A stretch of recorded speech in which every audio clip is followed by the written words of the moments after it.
All right, guys, what's going on? Welcome in. So in this one, I wanted to really explore the whole Zack Martin, Dallas Cowboys trade idea with the New York Jets. There's been a lot of Jets fans that have suggested, hey, hold on a second. If Zack Martin is disgruntled, if he, is holding out, taking these, whatever it is, $50,000 daily fines, Joe Douglas should at least pick up the phone, call Dallas, and inquire about what it would take to acquire one of, if not the best right guard in all of football in Zack Martin. Now, really where this is stemming from is the fact that AVT is a beast. Point blank period, right? He can play tackle, he could play guard, he could play on the left side, he could play on the right side. He can do it without this long ramp up of, weeks and weeks and weeks of practices and whatnot. It's like, hey, we need you to play left tackle this week. Can you do it? Sure thing, coach. He can go out there and have success. He can line up at right guard.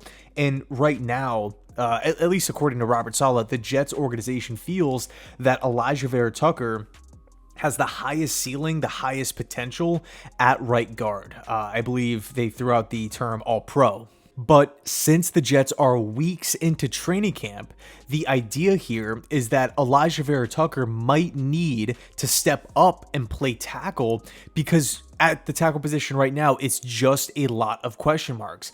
Becton's health, Dwayne Brown, the projected starting left tackle, is not practicing. He's still not practicing. He's not expected to be back this week. And it's like, we're thinking about the Super Bowl. We're thinking about deep playoff push, right? Like we have big expectations for this season. How is it that we have this amount of question marks at the tackle spot? Max Mitchell coming back from his blood clots. Billy Turner, he's been up, he's been down. It doesn't really seem like those two guys have set positions because they're flip-flopping every couple practices. We've seen Max Mitchell have some cracks at left tackle. Mekhi Becton isn't starting with the he's not with the ones, he's with the twos. So just a ton of question marks. We've had Aaron Rodgers comment on the offensive line, specifically at tackle and dealing with pass rush. We've heard Connor McGovern voice his frustration with the offensive line, and I feel like I could speak for all Jets fans here. The last place we want to be is still, after years of Joe Douglas taking over, still talking about trying to fix the offensive line. Looking at the amount of money that Douglas has invested in his team, over $350 million, looking at all the draft picks, all the draft classes, 6 first-round picks. It's like, man, yeah, the Aaron Rodgers trade was awesome. Garrett Wilson and Ahmad Gar, like all these different great signings and players emerging onto the scene, but including AVT. But it's like, man, to go into this season with questions surrounding the offensive line once again after free agency, after the draft, after those summer months where the mid-tier guys come off the board. In fact, that's where we actually experienced this a couple years ago with Morgan Moses, bringing him in the late portion of summer, and then for whatever reason didn't want to re-sign him. So this is where it's all stemming from. If AVT has to step up and play right tackle, that's fine, but it's like, all right, well, what's happening now at right guard? One of the reasons why it was so successful and so seamless when, AVT kicked over to tackle last season was because we had a guy, Nate Herbig, who stepped up and looked like an NFL starter, like a good NFL starter last year. So all of us, of course, up until the point where Vera-Tucker got hurt, but I felt good about that lineup. It was the best 5 approach, and again, much like Morgan Moses, for whatever reason, the Jets just opted to not bring Nate Herbig back. So we're looking at right guard. Is it going to be Wes Schweitzer, Tittman starting at center, and then McGovern moving over to guard, Dalton Reisner, who's still out in the free agency market? A lot of different question marks here. So I think it's fair to say, well, hold on. If we're win now, if AVT could be playing tackle, we would, in the event that we don't have a solid option to replace Vera-Tucker, and it just so happens that the best right guard in all of football is currently holding out and is not happy with his current situation. So we look at Zack Martin, 32 years old, 6-time All-Pro player. He's played in 137 games since 2014. He hardly gets hurt, and he's currently holding out because he wants more money. And I think the tricky part is, Zack Martin is not on an expiring contract. We know how good of a player he is. The production, the durability, all that stuff speaks for itself. But in regards to actual numbers, Zack Martin is barely in the top 10 of interior offensive linemen contract size. So if he's looking at the situation, probably going to be one of the last times that he could cash in on, a sizable contract given his age. And there's 2 years left here. He's barely cracking the top 10. It's like, okay, I could somewhat understand it from Zack Martin's perspective. But here's the deal. From a team perspective, from a Cowboys Jerry Jones perspective, it's like there's 2 years left on the contract and you're holding out because you want more money. We just extended Trevon Diggs. We have to pay Micah Parsons in the near future. There's money that we have to delegate elsewhere. And let's face it, as much as the Jets are thinking about the ultimate goal, which is the Super Bowl, so are the Dallas Cowboys. And the Cowboys have been in this mold for a few years now. So I think for me, the expectations for the Dallas Cowboys are they're at an all-time high, right? If they miss the playoffs, that's going to be extremely disappointing. If they make the playoffs and get their doors blown off in the first game in the wild card round, that's going to be disappointing. I'm looking at that Cowboys roster in the weaker NFC. They should, at the very least, get one playoff win. Very least. They have so much talent. You look at Dan Quinn's defense and whatnot. Dallas, they have a lot of things figured out. But again, going back to Zack Martin here, looking at it from Dallas's perspective, it's like, man, come on, suit up. You have 2 years left on your deal here. And it also does not seem like Zack Martin and the Dallas Cowboys are going to be close on some sort of agreement in the near future. At least that was the most recent report on August 12th. So on the field, would it make sense for the Jets? I think the answer is yes, absolutely. If the Jets, If news breaks an hour from now, the New York Jets are deep in talks with the Dallas Cowboys over acquiring guard Zack Martin, I'm going to lose my mind, right? That would be insanity. But here's the deal. I think we have to answer a couple questions here. The first one, why does Zack Martin want to leave? Contract. He wants to be paid a lot more. So that's one hurdle that the Jets are going to have to, deal with in the event that they trade for Zack Martin, because I don't feel like there's any way Zack Martin gets traded to the Jets and then just plays out the 2 years and hits the free agency market. I think the only way a trade gets done is if the second team here, the acquiring team, hands out a sizable deal. Because if that's not the case, then why wouldn't Zack Martin just stay in Dallas where he knows the guys, knows the coaching staff, knows the system, and obviously has been living there and having so much success over the past handful of years, really since 2014 as a rookie. So I think from that standpoint, that has to be squared away first. What are we going to be paying Zack Martin if we get him? Number two, we have to factor in the cost outside of money. What would it take to go out and acquire Zack Martin? I don't think the Cowboys, given their current situation, are just going to say, yeah, give us a sixth. Yeah, just give us a future pick.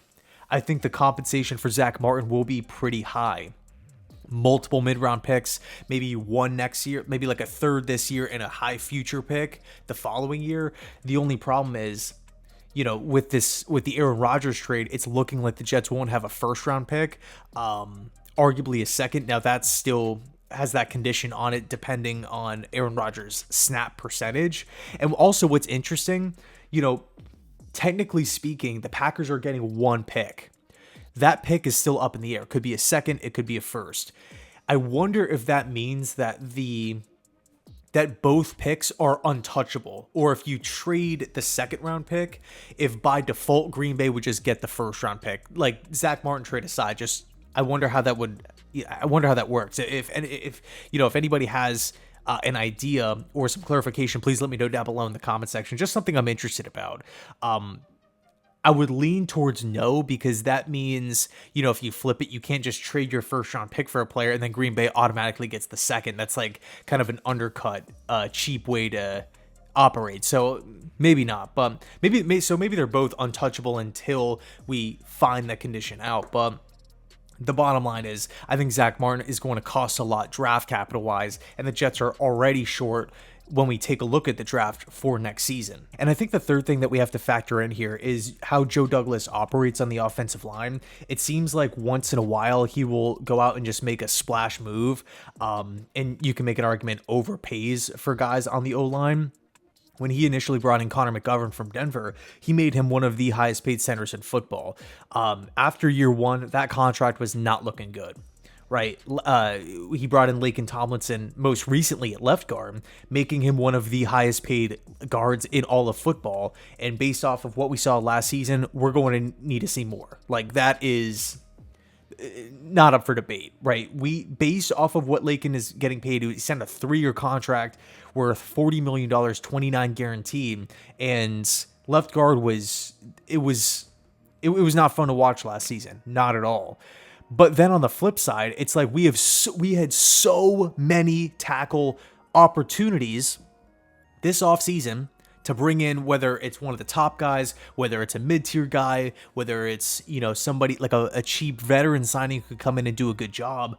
Just to rattle off some quick names, Orlando Brown was available. He signed a big deal with the Cincinnati Bengals, and the Jets had interest there, but didn't ultimately get it done. Andrew Wiley, 3 years, $24 million with the Washington Commanders. Andre Dillard, 3 years, $29 million with the Tennessee Titans. Donovan Smith, 1 year, $3 million. 1 year, $3 million. He's been a consistent starter with the Bucs his entire career. 1 year, $3 million at 30 years old for the Kansas City Chiefs. You had Mike McGlinchey going from San Fran to Denver on a huge contract. You had, who else? Jawan Taylor, 4 years, $80 million with the Chiefs. So for me, the tackle position should have been figured out. There should not be question marks surrounding this position. And hey, look, who knows? Maybe Dwayne Brown comes back and looks amazing.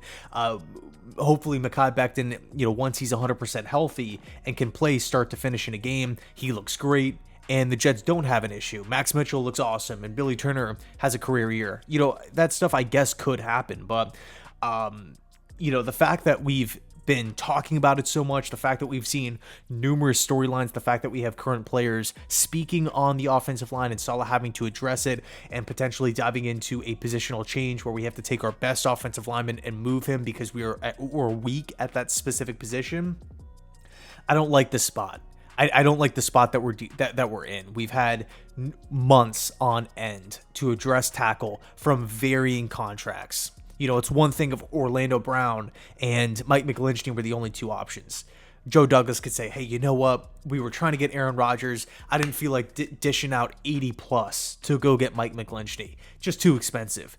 Understandable. Completely understandable. But then how about for the middle tier guys? Right? We're talking about tackle and less than $10 million a year. Donovan Smith, that's the name I keep going back to. That's the player that I felt like was an absolute no-brainer. If the Jets brought him in, he could be the team's starting left tackle, no questions asked. No issues, durable as heck, super cheap. Call me crazy, but 1 year, $3 million, I would double that if I'm Joe Douglas. 1 year, $6 million. 1 year, $6.5 million.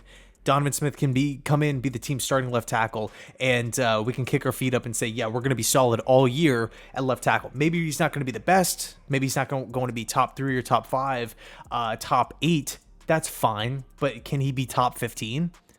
For $8, $6, $7 million bucks, I think I would sign up for that. I would feel a lot more comfortable in that position as opposed to where I'm at right now.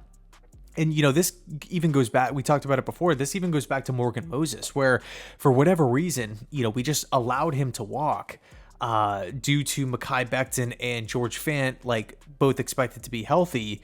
Just no, that third backup swing tackle, it just went out the door. So Morgan Moses ends up signing a cheap contract with the Baltimore Ravens and is still their starting right tackle. Not getting, relatively speaking, not getting paid a whole lot.